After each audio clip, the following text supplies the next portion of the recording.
അസ്സലാമു അലൈക്കും. പുണ്യങ്ങളുടെ 23-ാം രാവിലേക്ക് സ്വാഗതം. നമ്മൾ കാത്തിരുന്ന ആ മഹാരാവിനെ തിരയേണ്ട സമയമാണിത്. ലൈലത്തുൽ ഖദർ 1000 മാസത്തേക്കാൾ പുണ്യമുള്ള ഒരു രാത്രി. ഈ ഒരു രാത്രിയിൽ നാം ചെയ്യുന്ന ഇബാദത്തുകൾ ഒരു ആയുസ്സിലെ ആരാധനയ്ക്ക് തുല്യമാണ്.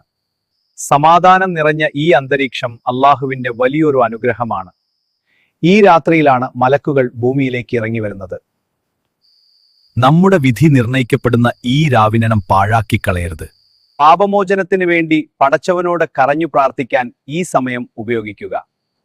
അള്ളാഹുവെ, നീ മാപ്പ് നൽകുന്നവനാണ്, അതിനാൽ എനിക്ക് നീ മാപ്പ് നൽകണമേ. ഖുർആൻ പാരായണം കൊണ്ടും ദിക്റുകൾ കൊണ്ടും ഈ രാത്രിയെ വെളിച്ചമുള്ളതാക്കാം. റമദാന്റെ അവസാന 10-ലെ ഓരോ ഒറ്റപ്പെട്ട രാവുകളിലും ഈ പുണ്യം തിരയുക. നമ്മുടെ മാതാപിതാക്കൾക്കും കുടുംബത്തിനും വേണ്ടി ഈ രാത്രിയിൽ ദുആ ചെയ്യുക. ഹൃദയശുദ്ധിയോടെ അള്ളാഹുവിലേക്ക് അടുക്കാൻ ശ്രമിക്കണം. ഈ രാത്രിയിലെ ഓരോ നിമിഷവും സ്വർണത്തെക്കാൾ വിലപ്പെട്ടതാണ്. നമ്മുടെ എല്ലാ ആഗ്രഹങ്ങളും അള്ളാഹുവിനോട് ചോദിക്കാനുള്ള അവസരമാണിത്. നിങ്ങളുടെ പ്രാർത്ഥനകളിൽ എന്നെയും ഉൾപ്പെടുത്താൻ മറക്കരുത്. ഈ സന്ദേശം പ്രിയപ്പെട്ടവരിലേക്ക് എത്തിക്കൂ, അവർക്കും ഈ പുണ്യം ലഭിക്കട്ടെ. അള്ളാഹു നമ്മുടെ പ്രാർത്ഥനകൾക്ക് ഉത്തരം നൽകട്ടെ. പുണ്യങ്ങളുടെ ഈ രാത്രി നമുക്കേവർക്കും അനുഗ്രഹമാകട്ടെ. നാളെ വീണ്ടും കാണാം. ഇൻഷാ അല്ലാഹ്. വീഡിയോ ഷെയർ ചെയ്യുക, ലൈക്ക് ചെയ്യുക.